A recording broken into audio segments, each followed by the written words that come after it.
times have you said, oh, I'm going to teach my son or daughter something, and you tell it to them, and then you feel like, man, I've told them 15,000 times, and why aren't they listening to me? And today is going to be your huge aha moment to why that happens. Yeah.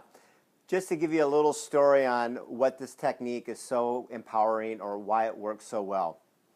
There was a big campaign in all the school systems around the world that said, dial 911. Any kind of emergency, so it was a campaign to teach kids. Fire, theft, you get the idea, dial 911. And they had stickers and they told them what to do. And then they found out later that almost every single incident that the child was supposed to dial 911 didn't. Now, why would this be? And so what it came down to is that they were being told what to do, and there wasn't any real physical experience. And so what they found is that when they actually went from, okay, here's the phone, right? Dial 911. My name is, I live at, I need help.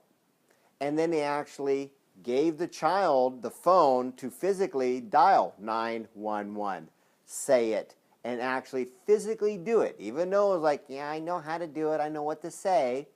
It was the act of actually doing it that made the huge difference. So when it came down to when they needed it, almost all the kids did it at that time. So here's what you're going to do this time around. Is there something that you would like to teach them? And this is very, very basic because we're going to tie a bunch of stuff together later. But you're going to, let's say, put the toys back into the toy box. Mm-hmm. And so, here's little Julie. Watch. They see. You pick them all up, put them into the toy box, and say, that is picking them up. And they're going to go, uh-huh. Okay. Got it, right? I already know that, Mom. You know, whatever it might be.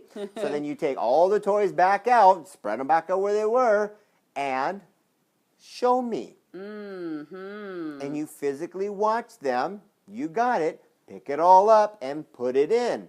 So there's two things that are going to happen here. One is they're going to see that you've already proved to me that you can do it because you watched them do it. And second of all, they're actually going to have that neurological pathway of them physically doing it. So when it came down to it, they're not going to go searching, searching. I have no experience of how to do that. Oh, but I did do it. I remember you go like this. That in itself can save a lot of parent hair pulling.